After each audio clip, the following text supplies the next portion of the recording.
right, Going live. Letting everyone in.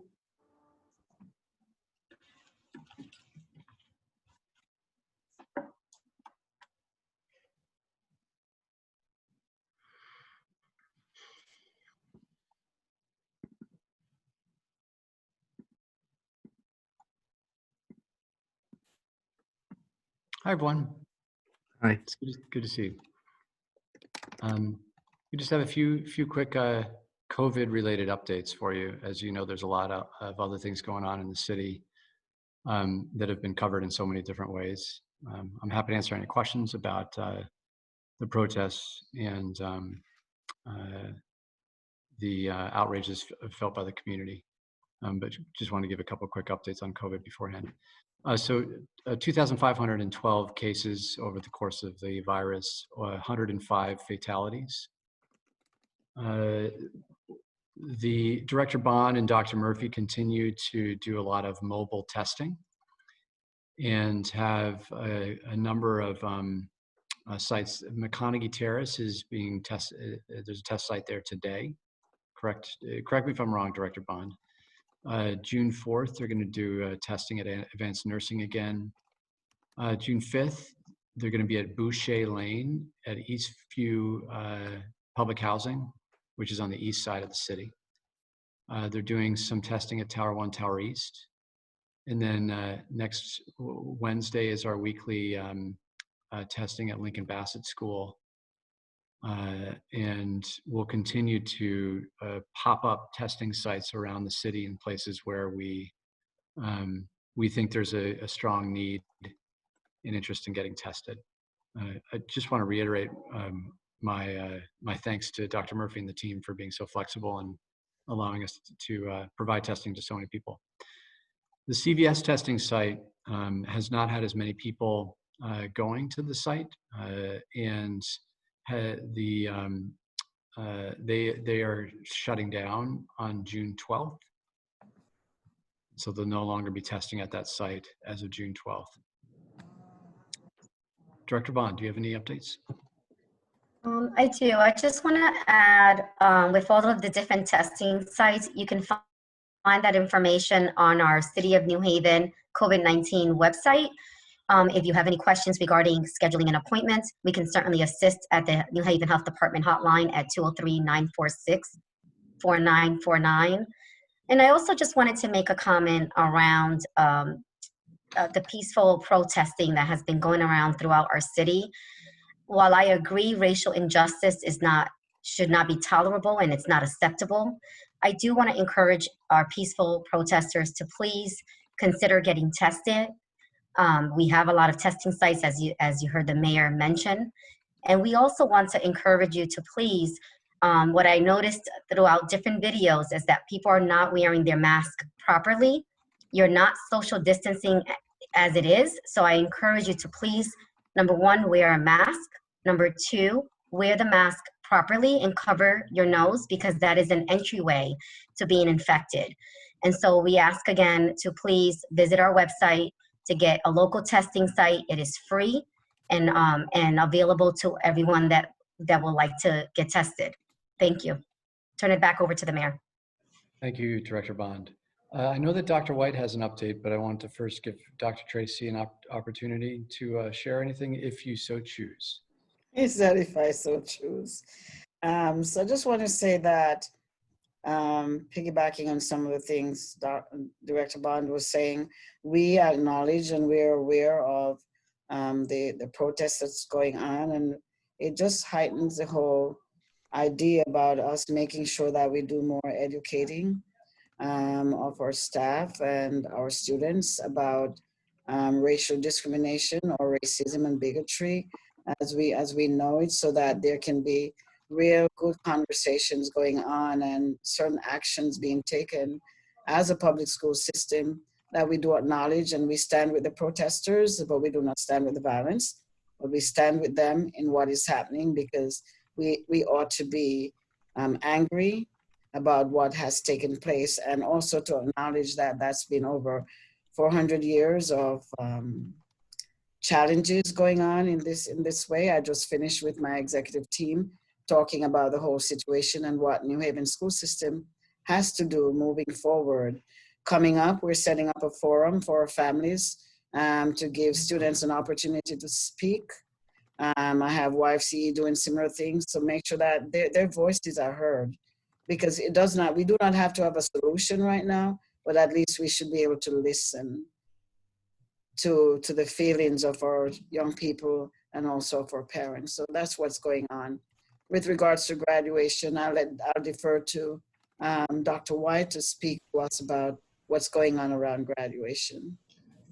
Good afternoon, everyone. As sent out a little earlier today, we are really pleased to announce what we're doing for our graduates this year.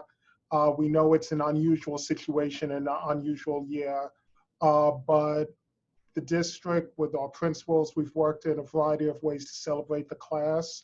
So we will be holding virtual graduations that'll have the speeches, the conferring of the diploma, and all of those traditional aspects that are done in person. Those aspects will be done virtually, but in addition to that, we have set up drive-through graduation opportunities. So students will actually have that time-honored tradition of walking the stage. Through the work with the Parks Department, most of our schools will be doing that out at Lighthouse Park. So they'll have that opportunity to walk the stage, get their picture taken as they receive their diploma. And 2 of our schools are doing it on their campuses. In addition to that, we are providing lawn signs for all of our graduates. Our buildings, school buildings around the district will have the congratulations class of 2020. There'll be a banner here at 54 Meadow, as well as there's already a banner on City Hall and a few others that'll be spread across the city. Additionally, there will be a flyover with a banner celebrating our students at the date of that to be announced the same day as our graduation parade. And again, we are extremely proud of the class of 2020 and are trying to honor them in these unusual times and send them off to the next leg of their journey. Thanks, Dr. White, for sharing. Natalie and I have a banner on our house too that we purchased, for the record, with our own money. I don't have any other updates. Do the press have any questions? Go ahead, Paul. Thank you. Hi, everyone. I want to piggyback on Director Bond's on-point observation about the demonstrations. I think a lot of us who have been taking a lot of precautions did not take our usual precautions at that, even if we wore masks correctly. But I want to ask you, Justin, more broadly, as we've pivoted to a partial reopening, we're all making these decisions every day, not just at protests. We're doing a little more than we did, but we're wondering how far to go. How are you making that call? Because you found yourself in crowds within inches of a lot of people, some of whom might have COVID. I think last night you had an indoor meeting with activists with about 20 people or something on Temple Street. How are you deciding what you're going to do and what you're not going to do and what is safe right now? This is a very tough question, Paul. Yes, tough for everybody. It's a tough question, and we all bear responsibility for not spreading the virus. I've made clear over the last 3 months that that's a life and death question for many. We all bear responsibility for addressing police brutality. And I'm making the decisions on how to interact with people, trying to strike that right balance of supporting what is an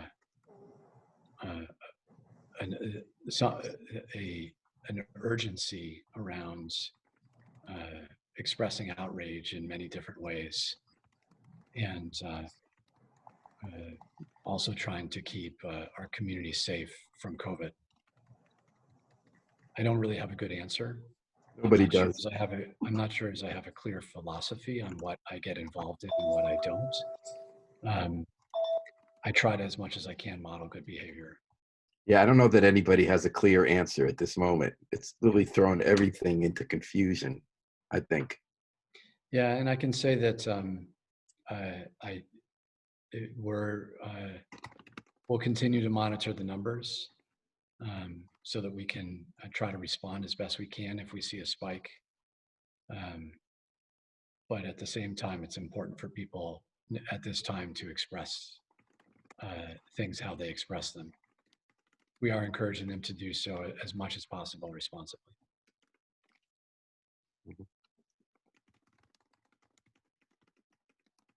Other questions, Mary? You're on mute.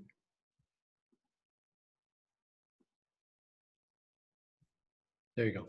Paul just mentioned you're meeting with some people. I don't know if you can talk a little bit about that and your plans for Friday when there's another protest on the green this time.